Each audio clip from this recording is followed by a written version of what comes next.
Gênesis capítulo de número 48, versos 1 até o verso de número 22. Nós vamos ler a palavra do Senhor.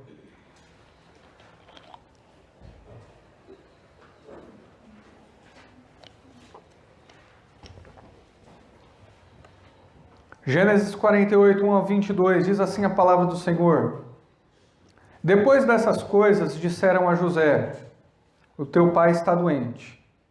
Então José tomou consigo seus 2 filhos, Manassés e Efraim.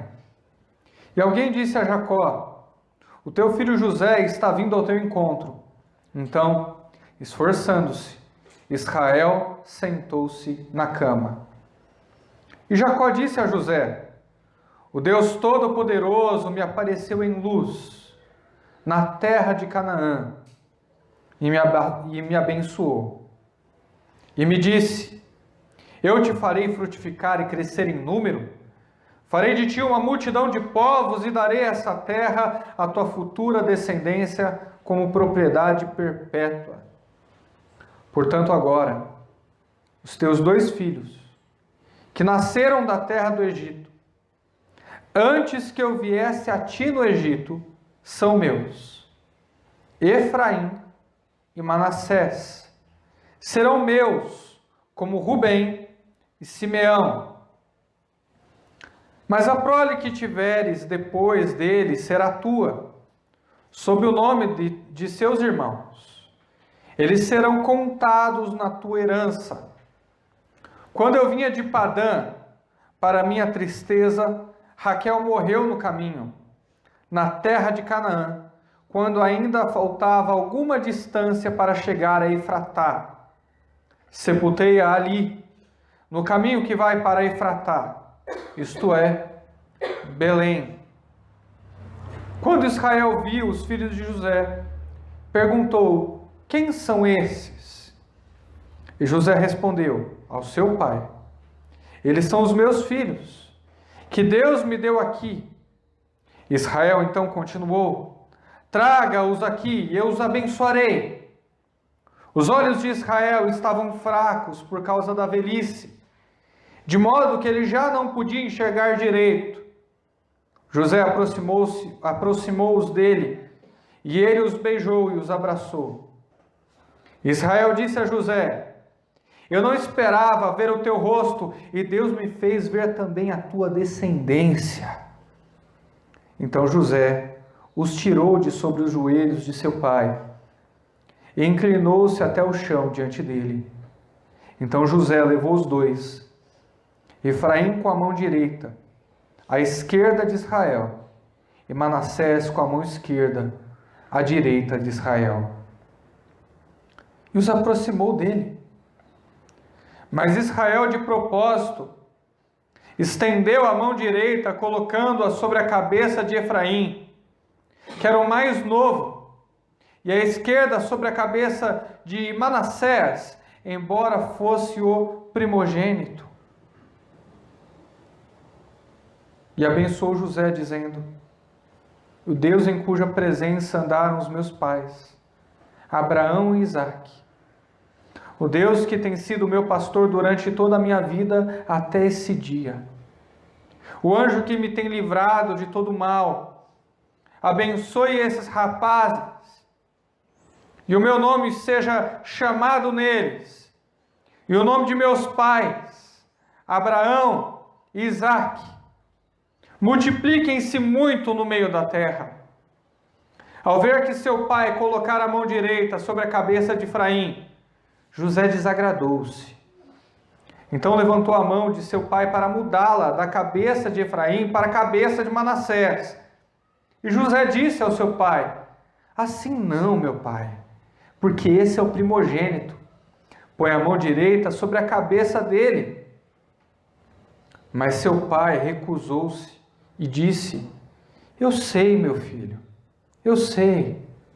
Ele também se tornará um povo e também será grande. Mas o seu irmão mais novo será maior do que ele, e a sua descendência se tornará uma multidão de nações. Assim, ele os abençoou naquele dia, dizendo: Em vosso nome Israel abençoará e dirá: Deus te faça como Efraim, como Manassés. E pôs Efraim diante de Manassés. Depois Israel disse a José: Eu estou para morrer, mas Deus estará com vocês e vos fará voltar para a terra de vossos pais. E te dou um pedaço de terra a mais do que a teus irmãos, o qual com a minha espada e com o meu arco tomei da mão dos amorreus. Até aí. Um texto longo, mas tem que ser lido pausado, tem que ser lido de maneira inteligível, porque é assim que a gente se debruça diante da palavra do Senhor. O pregador não tem recursos e nem poder senão se embasar na palavra de Deus e dizer: assim diz o Senhor. E é isso que nós estamos fazendo essa manhã. Eu quero dizer para você que existe uma religião chamada espírita kardecista, que ensina que nós podemos aprender com os mortos, que podemos falar com quem já morreu, nos conectar com eles, e eles vêm e nos diz como devemos viver a vida, e nos dão conselhos, e fazem revelações, que têm o poder de emocionar o coração de muitos. A Bíblia, porém, condena tal prática. Diz que falar com os mortos é proibido, pecado, repugnante aos olhos de Deus. Não se engane, não há sincretismo religioso quando se trata das Escrituras. Nós não podemos abraçar o Espiritismo e o Cristianismo. Nós não podemos juntar a Bíblia com o Livro dos Espíritos de Allan Kardec. Nós temos que reconhecer que essa religião é enganosa, é mentirosa, que o diabo está por trás orquestrando e levando muitos à perdição, ainda que exteriormente vejamos obras boas. No entanto, apesar da Bíblia afirmar categoricamente que os mortos não têm nada a nos ensinar, a Bíblia não nos impede de aprender com aqueles que estão prestes a morrer. E é essa exata situação que nós temos aqui. Jacó, no seu leito de morte, prestes a morrer, chama todos os seus filhos, a começar de José, e profere palavras e profecias que são importantes para toda a história bíblica e, consequentemente, também para a vida da igreja. Hoje nós precisamos aprender com um homem que está prestes a morrer, com um homem que está no leito de morte. Tanto que o título da mensagem é Lições no Leito de Morte. E vamos aprender com Jacó. Jacó, neto de Abraão. Abraão, que foi chamado de uma terra pagã, de uma família que não conhecia o Senhor, para sair daquele meio, para deixar a sua família e ir para uma terra longe e desconhecida, baseado somente na promessa de Deus. Abraão, que por mais que tenha erros e por mais que tenha pecado durante a sua jornada diante de Deus, um dia Deus pede o seu filho para ele, o seu filho Isaque. E ele tem a coragem de pegar o seu filho, o seu único filho, a quem ele amava, subir o alto do cume de um monte, e ali, prestes a sacrificar o seu filho, estava pronto a obedecer a Deus. Se não fosse Deus dizendo: não faça tal coisa, não faça mal ao menino, e de trás do arbusto surge um cordeirinho que substituiria o sacrifício de Isaque. Deus queria ver o tamanho da fé e da obediência de Abraão e conseguiu ter uma prova concreta através dessa atitude objetiva. Jacó era neto de Abraão. E não só neto de Abraão, ele era filho de Isaque. Isaque, que basicamente, apesar de ser passagem, apesar de muitos historiadores bíblicos dizerem que ele era filho de um grande homem e pai de um grande homem, mas ele mesmo não tinha lá muita importância, ele é autor de uma das histórias mais bonitas da Bíblia, uma grande história de amor, Quem não conhece a história de Rebeca e Isaac, o casamento lindo que eles nutriam diante de Deus? E de alguma forma ele guardou as promessas. Ele tinha elas no coração. Ele sabia que Deus as cumpriria em tempo oportuno. Que ele seria pai de multidões, que ele iria para uma terra que Deus separou para que ele habitasse. E ele com fé caminhou até lá. É diante desse homem que nós estamos, de Jacó, que apesar de ter nascido e vivido durante muito tempo como um tremendo enganador, Deus um dia o alcançou e transformou toda a sua vida. E como da água para o vinho, Jacó também se transformou em uma pessoa totalmente nova, capaz de agradar a Deus e com novos sentimentos, e que obedecia a palavra de Deus, e toda aquela trajetória de engano e mentira ficou para trás. É diante desse homem que nós estamos. E eu creio que esse homem tem muito a nos ensinar. Ele era pai de José. Achou que tinha perdido José para sempre, porque José, íntegro que era, foi vendido pelos seus irmãos para o Egito.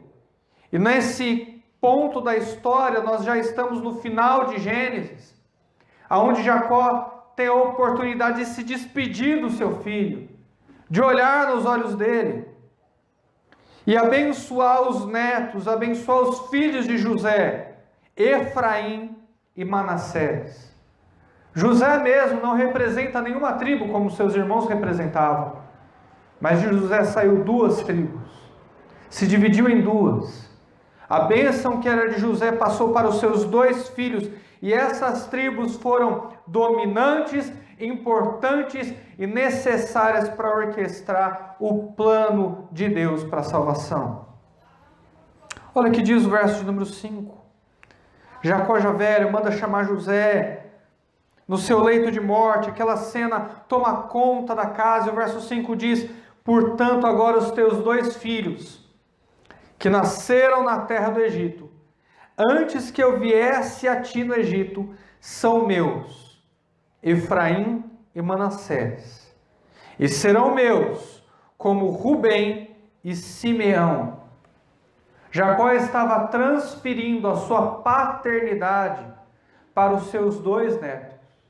Todas as promessas que deveriam ser herdadas de José, de ser um chefe de uma grande tribo e poder ali formar a sua família, passaram para os seus netos. Jacó diz para ele: eles são como se fossem os meus filhos de sangue, tanto como Rubem e Simeão. Quem eram Rubem e Simeão?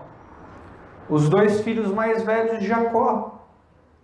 Assim como Rubem e Simeão, os meus 2 filhos mais velhos são os meus legítimos filhos de sangue, agora os meus netos também o são, e consequentemente todas as promessas do Senhor pairam sobre eles. Serão grandes patriarcas, serão chefes de tribo, habitarão em um território na terra de Canaã, rico e próspero. São essas as promessas que Manassés e Efraim são detentores.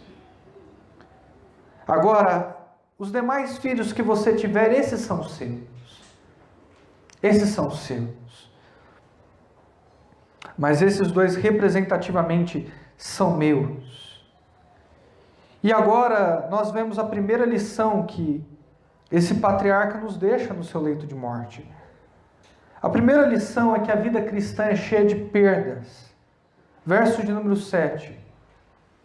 Quando eu vinha de Padã, para minha tristeza, Raquel morreu no caminho, na terra de Canaã, quando ainda faltava algumas distâncias para chegar a Efratá.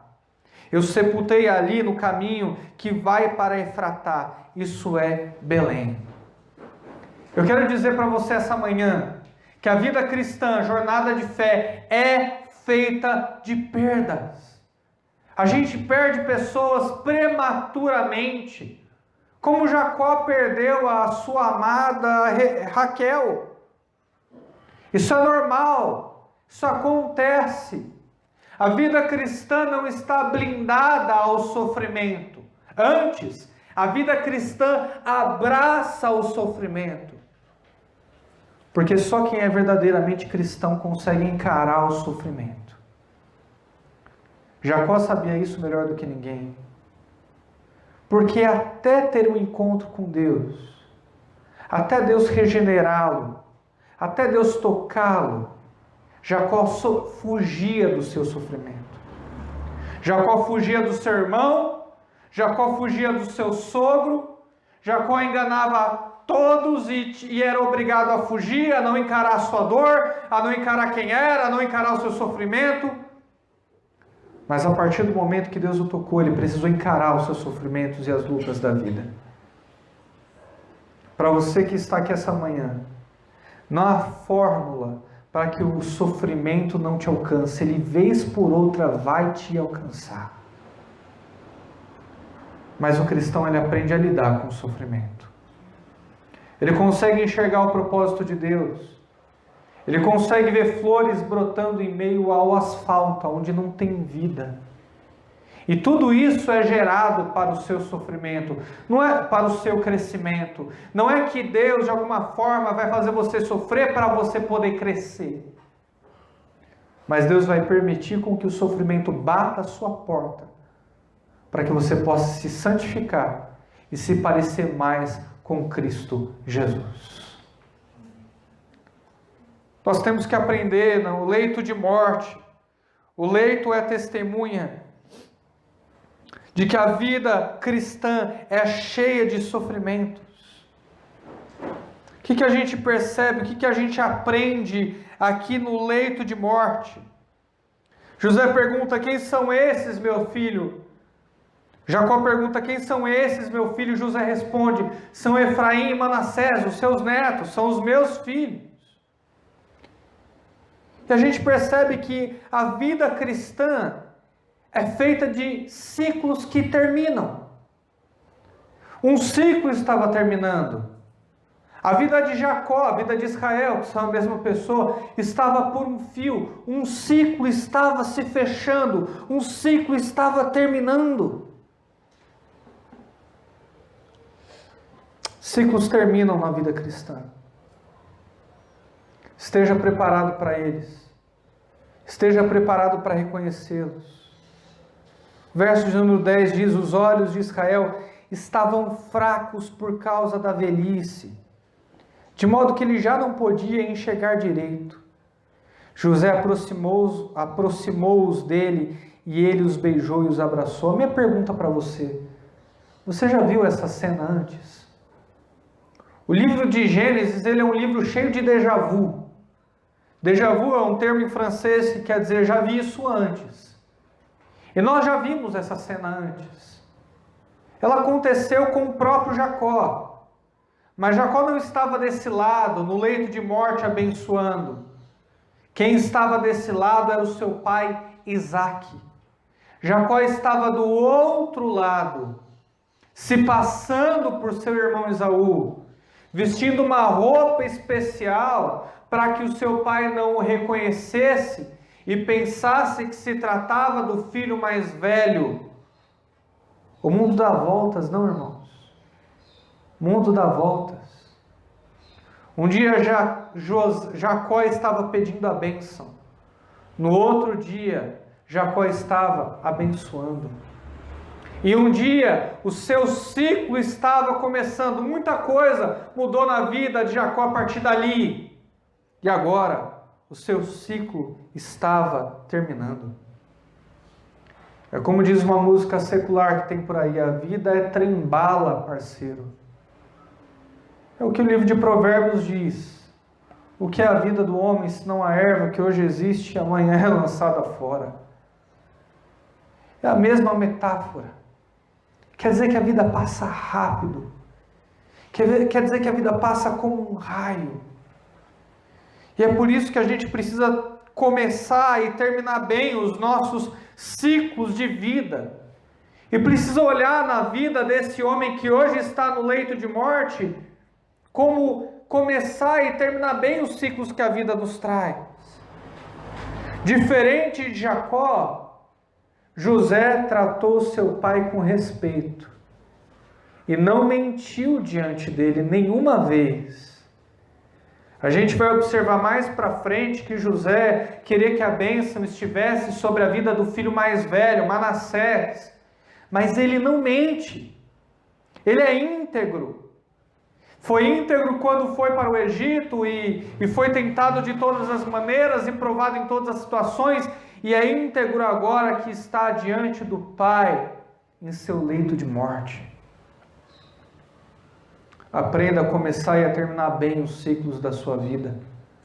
Aprenda a reconhecê-los. Porque a vida passa rápido.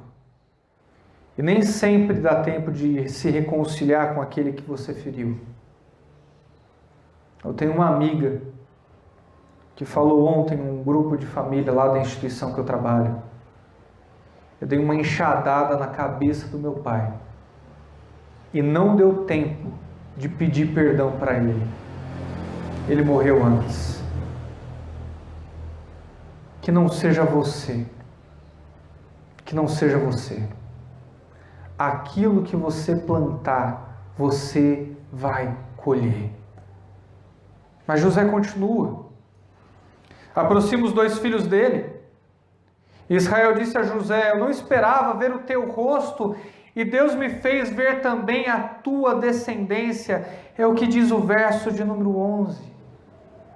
Esse verso revela tanto sobre os ciclos da vida. É mais uma lição no leito de morte. Aquele leito era testemunha diante da memória de Jacó que Deus também tem agradáveis surpresas durante a jornada de fé.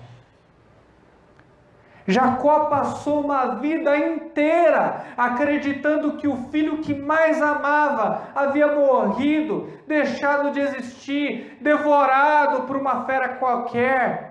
Foi traumático para a vida dele, ele nunca superou aquela situação.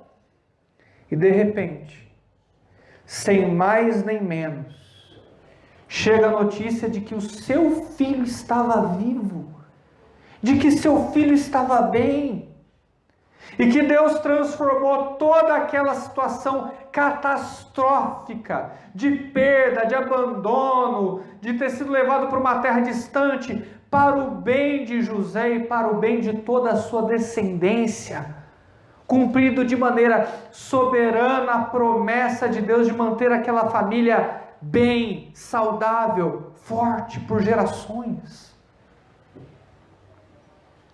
Deus tem grandes surpresas na jornada de fé. Às vezes na vida cristã a gente fica ateu sem saber, é ou não é?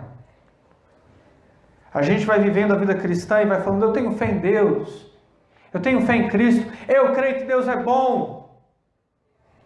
Mas a gente não acredita que essa bondade vai nos alcançar de maneira surpreendente. A gente não acredita que Deus é capaz de fazer reviravoltas e pontos de virada, capazes de surpreender até os mais céticos. Seu coração está assim? No leito de morte, Jacó está nos ensinando que a vida cristã é feita de grandes surpresas. A bondade de Deus, ela nos alcança, irmãos. O amor de Deus, ele nos alcança. Se Ele só tivesse dado Cristo Jesus como nosso Senhor e Salvador, seria mais do que suficiente. Eu acredito que ninguém aqui essa manhã tenha dúvida disso. Mas ainda assim, por graça sobre graça, por ser incontável a sua bondade, Ele nos agracia com bênçãos, com surpresas e com reviravoltas, que nos pegam de maneira graciosa, que nos pegam graciosamente desprevenidos. A vida cristã é feita de grandes surpresas.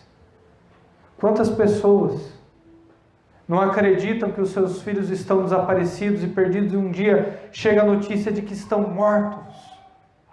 Jacó recebeu a notícia inversa. Ele acreditava que o filho estava morto, e depois de anos descobre que o filho estava vivo. Imagina a alegria desse homem que não podia se conter. A vida cristã é feita de grandes surpresas. Verso de número 12. Então José os tirou de sobre os joelhos de seu pai e inclinou-se até o chão diante deles.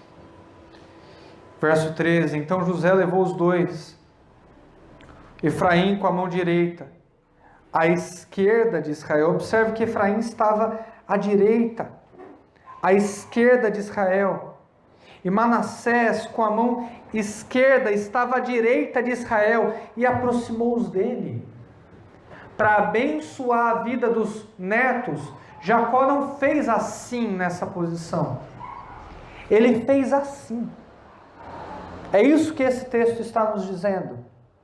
Que ele teve um trabalho, que ele teve um cuidado, que ele teve um discernimento, sabedoria para fazer assim, ao invés de fazer assim. Isso é significativo. Porque Jacó entendeu que o decreto, que o plano de Deus estava sobre a vida de Efraim, o mais novo, e não sobre a vida de Manassés, o mais velho, como era de costume. Ele afirmou o futuro dos dois ali. O leito de morte é o local onde o presente termina, mas é também o local onde o futuro é reafirmado. Foi exatamente o que Deus fez aqui na vida de Efraim e na vida de Manassés. Como Jacó chegou a essa conclusão? Foi revelação do alto? Pode ter sido. Mas eu tenho outra teoria que é mais próxima do contexto bíblico. Parece que Jacó aqui aliou a sua teologia, a sua experiência de vida. Porque como eu disse para vocês, e não me canso porque é verdade, o livro de Gênesis é feito de muitos déjà vu, já vi antes. E essa situação também aconteceu anteriormente na vida do próprio Jacó. Porque a bênção estava sobre o filho mais novo, ou seja, Jacó, e não sobre Esaú, o filho mais velho. Ele aliou a sua experiência para abençoar esses meninos. E claro, teologicamente falando, Manassés quer dizer esquecido. E Efraim, o mais novo, quer dizer frutífero. De alguma forma ele teve um discernimento sobre aquela situação. Os nomes tinham muito significado na Bíblia. Eram termos teológicos que eram facilmente identificáveis. E Jacó, aliado à sua experiência, abençoou o mais novo ao invés do mais velho. O futuro foi determinado.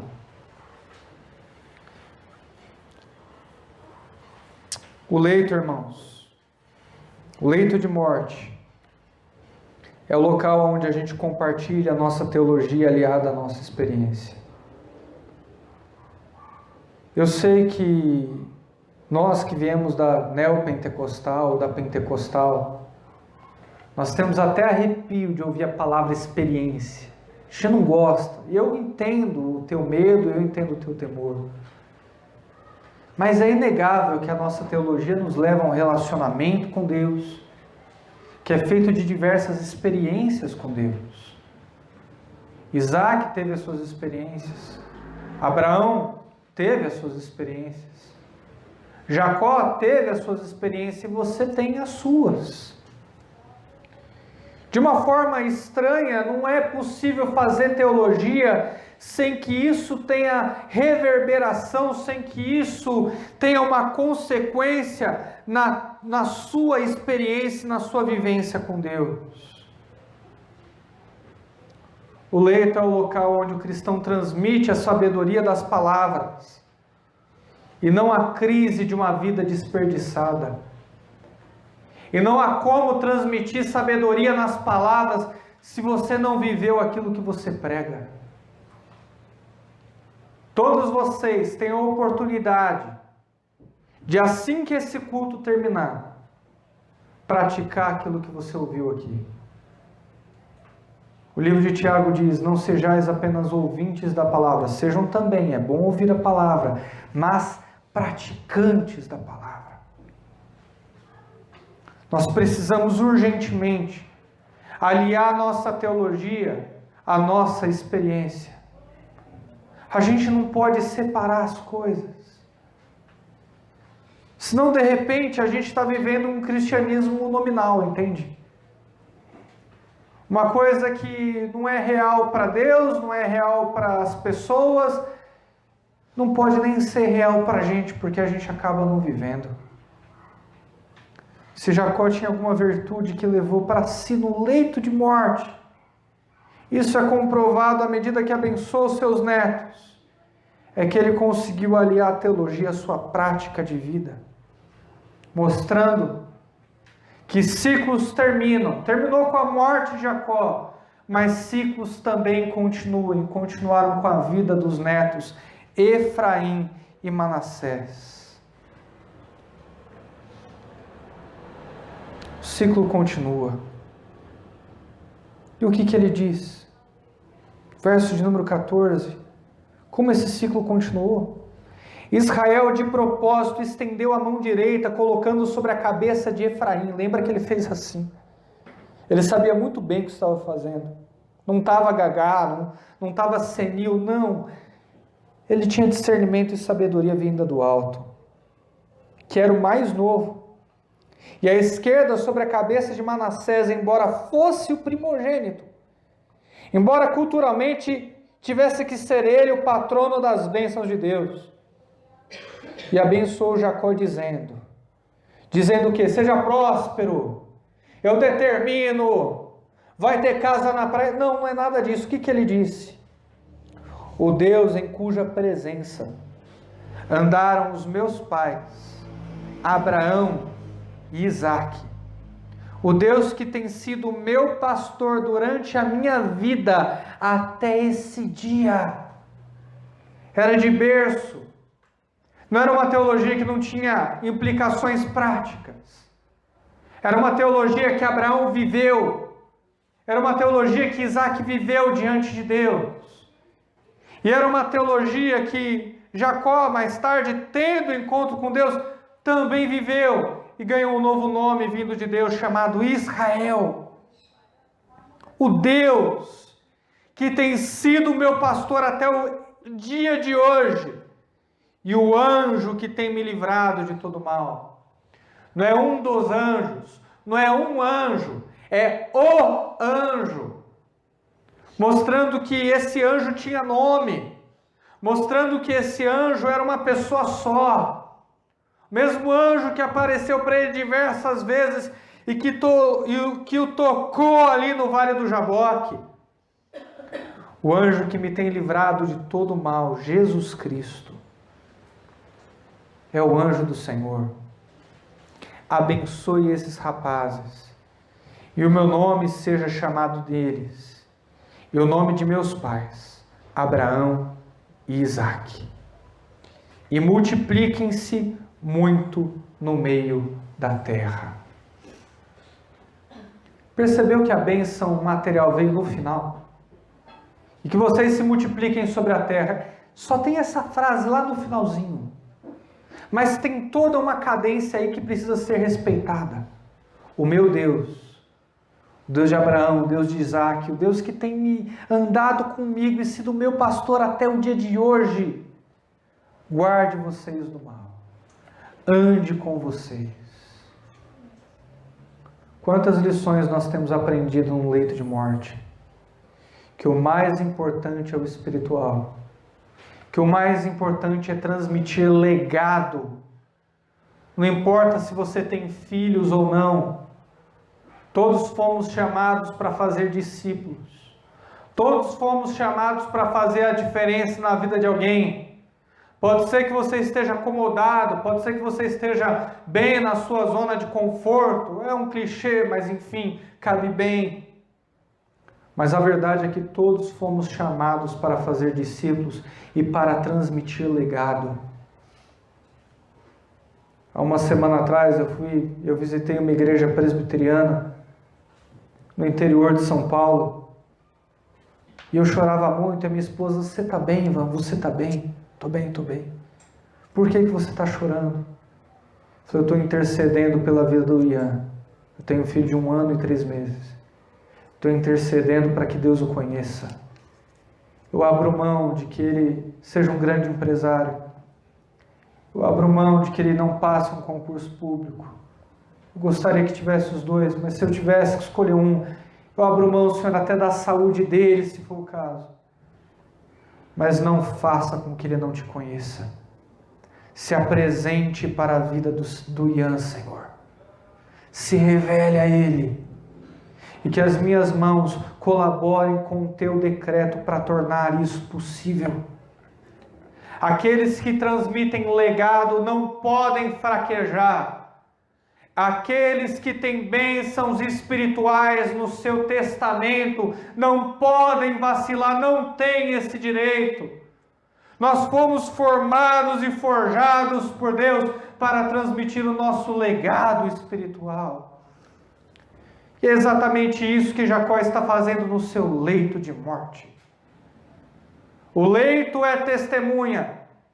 Aquela cama estava vendo o peso naquela sala de que o mais importante é transmitir o legado espiritual. Foi isso que Davi disse, em outras palavras, para Salomão. No seu leito de morte, o rei Davi, o homem segundo o coração de Deus, também disse para Salomão: conheça o Deus do teu pai. De tudo que pode fazer, conheça o Deus do teu pai. Mais moderno, David Wilkerson, um grande pastor pentecostal, talvez o maior pastor pentecostal que eu já vi pregar, disse para o seu discípulo, disse para aquele a quem ele transmitiu o seu legado: você tem essa igreja de 5.000 membros, se você precisa lembrar de alguma coisa, lembre-se que é o Espírito Santo que conduz essa igreja. Lembre-se que nós precisamos beber da oração. Lembre-se que é a vontade dele que é feita. Não se preocupe com nada, ele é soberano. Dando um banho com suas palavras em muito reformado que tem por aí. E o nosso próprio Senhor Jesus Cristo, no seu leito de morte, prestes a ser crucificado, também deixou muito legado espiritual para aqueles que o cercavam. Salvou um homem dizendo: hoje estarás comigo no paraíso. Teve misericórdia dos seus inimigos, dizendo: Pai, perdoa-os porque não sabem o que fazem. E consumou a obra da nossa salvação, dizendo: em ti está entregue o meu espírito, está pago. Jesus Cristo morreu pelo teu pecado. Jesus Cristo morreu para que você não tivesse que morrer na consequência do teu pecado, para que você não tivesse que pagar a pena do teu pecado, que é a morte física. Mas também morreu para que o pecado não te dominasse mais, não tomasse conta da tua mente, não te impulsionasse, para que você pudesse dizer não. Dentro de você agora, em Cristo, você tem o poder de dizer não ao pecado. E esse é o teu legado espiritual. É isso que você vai transmitir aos seus filhos e aos seus discípulos. Que essa teologia do crente fraco não está com nada. Que é possível viver uma vida santa, cristã e autêntica. É isso que Jacó está nos ensinando aqui. É isso que Jacó está nos ensinando. Ser cristão é ter tesouros espirituais no testamento, irmãos. E morrer em paz, terminar esse ciclo terreno, é transmitir a paz com Deus para a geração futura. Morrer em paz é transmitir a paz com Deus para a geração futura. Você está pronto para morrer em paz? Porque a vida é trem-bala, parceiro. No seu leito de morte, Jacó teve que mostrar para José que as coisas não eram do jeito dele. José se desagradou, ele disse: por que não, meu filho mais velho? Chegou com todo jeitinho. Não, não faz assim, pai. É assim, esse é o filho mais velho. E o pai tem que dizer: eu sei, meu filho. Ele também será um grande povo. Mas o bastão agora está com o filho mais novo. Porque as coisas não são do teu jeito. As coisas são do jeito de Deus.